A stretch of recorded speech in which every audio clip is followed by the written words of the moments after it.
Cartoons based on toys. With millions of dollars in toy sales at stake, the toy companies aren't just battling for the hearts and minds of children. What they're really after is the money in your wallet. The Transformers, more than meets the eye. Children's TV has been grossly over-commercialized, but the subtle message that's being sent is obvious. Buy me. Buy me.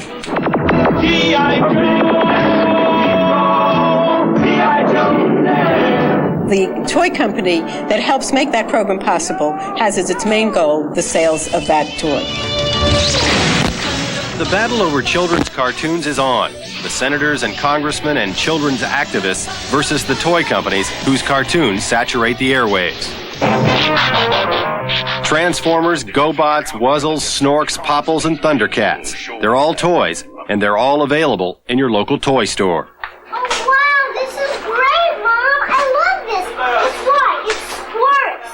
Cartoon producers have licensed their characters for toys since the 1950s, but the cartoons always came first. In 1983, Mattel, a toy company, successfully introduced for the first time a cartoon based on a toy, He-Man.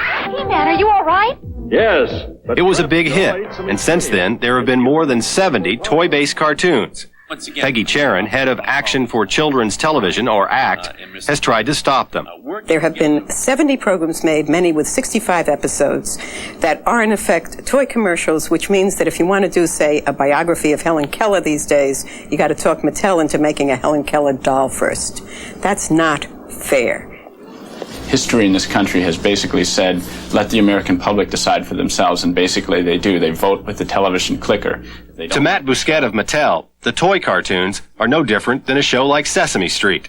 If you go into a store and Mrs. Smith is walking along, is she not going to pick up a He-Man doll and say, no, that's bad for you, Johnny, because the toy came out before the television show, but then stand there and pick up a toy that, for instance, Sesame Street, and say, now this is wonderful for you because the show came out before the toys?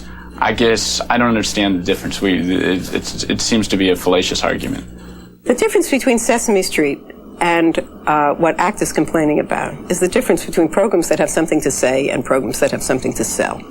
And anybody with any brains can figure out which is which. The sheer number of toy cartoons glutting the market has caused their ratings to sag.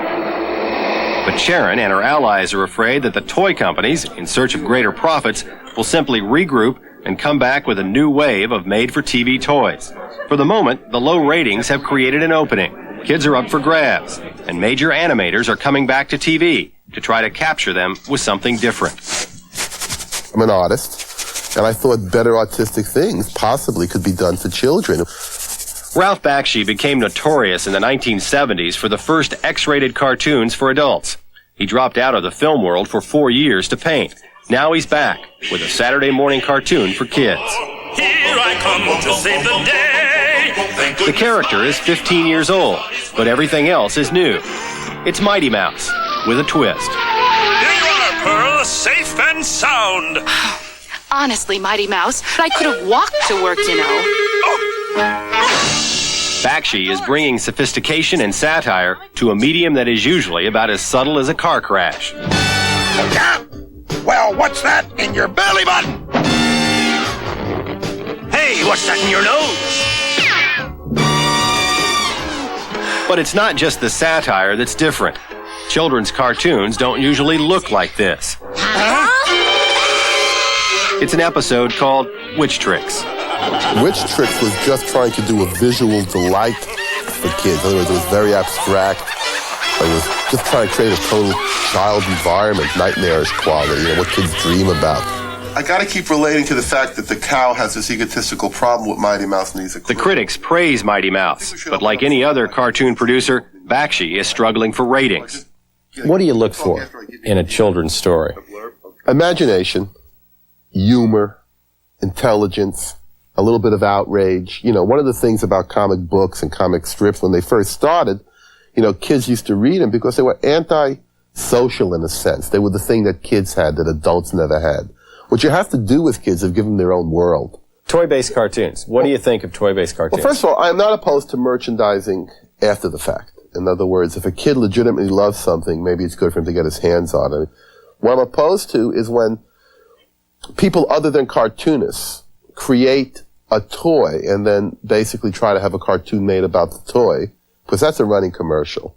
Does it hurt kids watching that stuff? Of course it hurts kids watching that stuff. There's no love involved. You know what I'm saying? Love is a very important factor, and kids love Bugs Bunny. They love Mickey Mouse. They love Mighty Mouse. There's got to be a question of loving something first, not a question of just being saturated. These things aren't loved, and I think that's their great danger. They're very cold items.